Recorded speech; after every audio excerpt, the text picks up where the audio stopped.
isso sobre a gente ter na nossa mente e a partir das nossas referências criar no que se projetar e tal, tem coisas que elas vão virando conceitos daquela sociedade ali. A gente falou antes de começar sobre a questão do folclore e tal, e dos dragões e tudo mais. Eu queria saber, todas essas coisas, e eu acho que nós somos assim também, porque de alguma forma a nossa capacidade de compreender transformou como a gente enxerga o outro em humano, com cabelinho e pinta perto do olho, e isso aí. Mas você viu o outros... desprezo que ele falou isso aí? Pois é, Daniel. Né? Pois é. Sempre tem que ter... Eu não consigo terminar. Esse é um problema de comediante. Isso é coisa de humorista, cara. Vai pegar um gancho ali. Não, mas é sempre negativo. Nunca em algum momento tem que falar alguma coisa. Mas enfim. Isso aí. A gente vê. Você aqui, ó. Homem hétero padrão. Né? Cis, né? Hétero top. Né? A gente vê isso aqui. Tem alguma outra forma de vida que seja concreta como essa? E isso é curiosidade, eu sei que não importa, mas existe alguma outra? Porque, por exemplo, a forma de luz avançada me vem na cabeça que ela é uma forma de luz porque a gente não consegue compreender, então meio que ela cega a nossa capacidade de interpretação. Mas existem outras formas de vida concretas? É assim, igualzinho como eu falei, tantas formas de vida diferentes, uma baleia, um elefante, aqui no plano material, tá? Então, o universo é infinito. Uma constante na parte de ufologia, que é uma parte que eu também gosto, eu participo da revista UFO como consultor também e vou nos congressos, é o seguinte, há um padrão, a forma humanoide parece padrão, independentemente do lugar ou da aparência. Parece que a forma humanoide é uma constante no universo, mas mesmo isso a gente não pode afirmar. Quando você fala uma esfera de luz, em parte, é a forma como você viu, mas também é verdadeiro. Por quê? A nossa forma humanoide aqui, ela não voa por causa da gravidade. O planeta está girando pelo espaço, está turbilhonando e nós estamos aqui dentro, submetidos à atmosfera, à gravidade e à realidade do plano material. Então, a forma humanoide funciona na Terra por causa da atmosfera. A filtragem das radiações celestes e solares que permite vida aqui e essas condições. O universo é infinito. Então, deve ter milhares de planetas iguais ao nosso, com as mesmas condições, e milhões de outros sem vida nenhuma. O universo é infinito. Então, o que acontece? A gente vai poder encontrar em algum lugar algum tipo de forma de vida material já diferente. Agora, extrafisicamente, o corpo espiritual, também chamado corpo astral, perispírito, psicossoma ou corpo de luz, ele é dotado de alta plasticidade. Tudo que você pensa, ele tende a plasmar. Então, o que acontece? Como nós estamos dentro de um corpo humanoide, olhamos o reflexo no espelho e a cara é essa, quando você sai do corpo, que cara você teria? É esta que a sua mente tem padronizada, daí a expressão humanoide. Agora, se o Daniel está fora do corpo, ele fala assim, eu sou o Daniel, homem, hétero top, segundo ele conta, né? Não, hétero top. Ele vai estar com a aparência do Daniel aqui normal. Mas se o Daniel começar a pensar, peraí, eu não sou só o Daniel, sou um cidadão do universo, cara. Uma partícula de luz de um plano maior, de um ser maior, manifestado temporariamente num corpo de homem na Terra com o nome de Daniel. Eu sou mais do que Daniel, sou consciência espiritual aportada num corpo, temporariamente me manifestando assim. Eu sou um ser de luz, eu sou um espírito.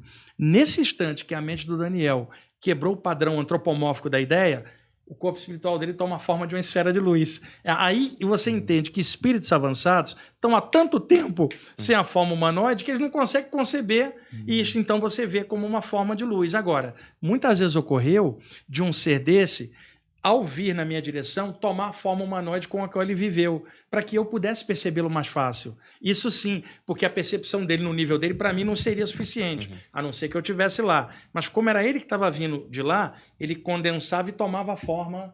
E aí, então, eu vi, ao longo do tempo, seres espirituais elevados que tomavam a forma de ícones religiosos, em relação à mente da pessoa que estava projetada. Se você é cristão, vai vir um mentor, é melhor tomar a forma de Jesus, cara, porque você vai ter uma sintonia melhor.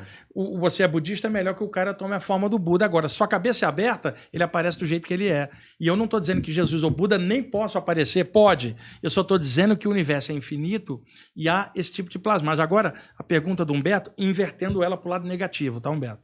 Já que você mencionou o dragão. Sim. Seres espirituais atrasados, maldosos, mal intencionados, espíritos perversos, também domina a capacidade de plasmar do corpo astral.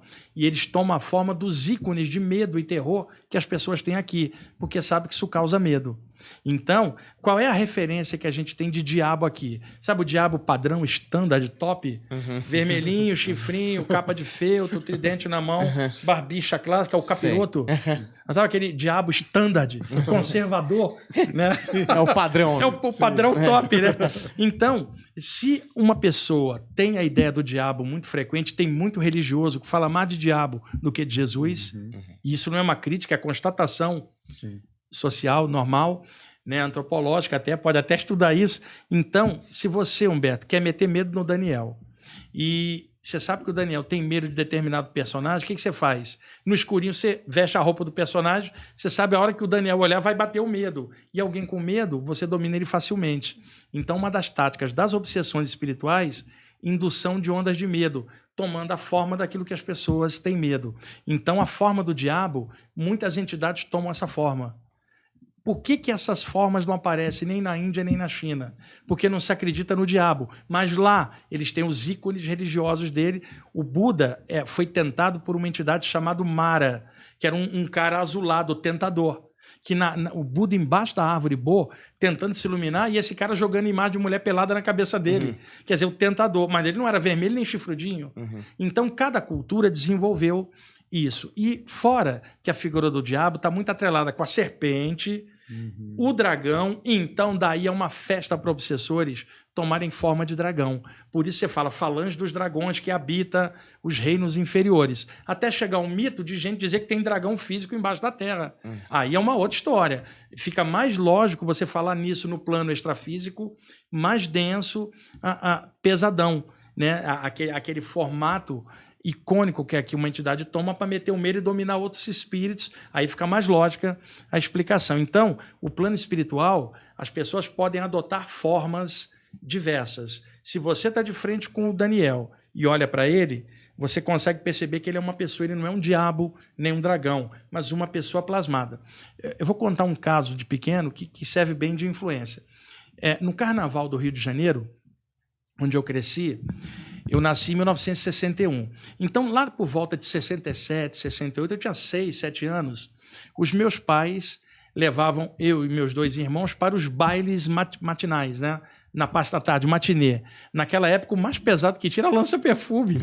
Mas era uma coisa, uma época ingênua que hoje a gente nem consegue conceber. Meus pais deixavam eu e meus irmãos, acho que eles queriam se namorar um pouco, 3 crianças, né? Deixava a gente lá e pegava a gente à noitinha. Havia um personagem do Carnaval Carioca, talvez até hoje ainda exista, chamado Clóvis, que era um cara vestido de palhaço, mas metade dele preto, metade branco, a metade branca aqui preta, e ele tinha uma bola, ele batia essa bola presa no elástico. Então era chamado bate-bola. A criançada tinha um medo danado desse personagem. Então, para controlar a matinê cheio de criança, os seguranças todos vestidos de bate-bola de Clóvis. Chegava um, todo mundo ficava... A gente morria de medo. Eu fui pegar um refrigerante, cara. E a lanchonete tinha uma portinhola, estava aberta. Eu estou aqui, eu olhei por baixo da portinhola, um dos seguranças vestido de bate-bola tinha tirado a máscara e estava tomando água. Eu olhei e falei assim, peraí, o bate-bola é o cara que mora na rua de cima, eu conheço ele. O bate-bola é um cara. Aí corri e fui avisar meus irmãos. Não precisa mais ter medo do bate-bola, não, ele é só um cara. E aí, nós começamos a ficar teimosos e rebeldes com segurança, não tínhamos mais medo. O obsessor, ou espírito trevoso, é o bate-bola do astral, fazendo analogia. Enquanto você imaginar que é um monstro, o medo vai persistir. Quando você estudar e descobrir que é uma pessoa, o medo desaparece, é uma pessoa plasmada. Então, você desaparece com o medo. E porque com medo você não avança, Daniel, você não vai para frente. O medo, ele trava você. E eu estava falando com o Humberto, quando a gente está nervoso ou com medo, as suprarrenais disparam uma carga de adrenalina e você fica pilhado para brigar ou para se defender. Esportes perigosos, de risco de vida, a adrenalina sobe. Por isso que tem gente que faz pega na rua com risco de morrer, porque se sente vivo, a adrenalina sobe. O alpinista lá em cima, a adrenalina sobe. E gente que briga todo dia porque sente vivo. Até estava brincando com o Beto. Tem gente que se não brigar num dia, o dia tá ruim para ela. Que o objetivo dela é encrenca, ela se sente bem assim. E não tinha um ditado no interior eu pago um boi para não brigar, mas eu pago uma boiada para ninguém me tirar da briga. Você imagina, gente, um cara com a cabeça dessa. Pois bem, eu descobri o seguinte, uma pessoa que briga todo dia, puxa encrenca, ela é viciada em adrenalina. Porque ela só vive quando a adrenalina subindo, o coração dispara, a pupila dilata e fala, eu sou eu, tá aqui. Se sente forte. Então tem que brigar para se sentir forte. Se não brigou, não tem a dose diária de ansiedade, de agitação, não se sente bem. O cara desencarna um dia, Daniel. Ele está com o corpo espiritual, não tem o corpo humanoide mais, não tem adrenalina, porque não tem suprarrenais. Ele fica com a abstinência dessa energia. Como ele não tem como mais usufruir, está em outro plano, ele vai encostar em alguém encarnado para que ele projete algo que crie medo ou agitação na mente, porque aí dispara a adrenalina da pessoa, essa energia reflui na aura, ele vampiriza ela, vampiro de adrenalina. Porque tem gente que fala da entidade vampira de álcool, vampira de drogas, mas ninguém fala do vampirismo de adrenalina. Esse é o principal na humanidade, que não precisa nem droga nem álcool. Basta uma pessoa ignorante com medo, basta um brigão, basta uma pessoa com ansiedade para que ela fique pilhada. E alguém pilhado facilmente é vampirizado. Então desconfio que a Terra seja um enorme restaurante energético no universo, suspenso no espaço girando, com os obsessores fazendo o rango da humanidade. E aí, olhando a humanidade, guerra, fome, miséria, e a gente ruim por dentro, o coletivo não pode ser bom. Entidades vêm e grudam. Quer tirar essas entidades da Terra e desaparecer com o umbral? Melhora os encarnados. Educa, todo mundo melhorando, a vibração muda, não há mais acesso. E quando as pessoas desencarnarem, não para mais num ambiente ruim, já passa direto. Conclusão, a gente só vai eliminar obsessão espiritual, umbral e coisa ruim, melhorando a gente aqui. E isso vai levar um tempão. Por isso que eu não acredito em profecia de mudança rápida de nada. Apocalipse, calendário maia, nada disso. A natureza não dá saltos. A gente aprende muito com experiências, errando, acertando. Vai levar muito tempo até a humanidade cair a ficha, o discernimento.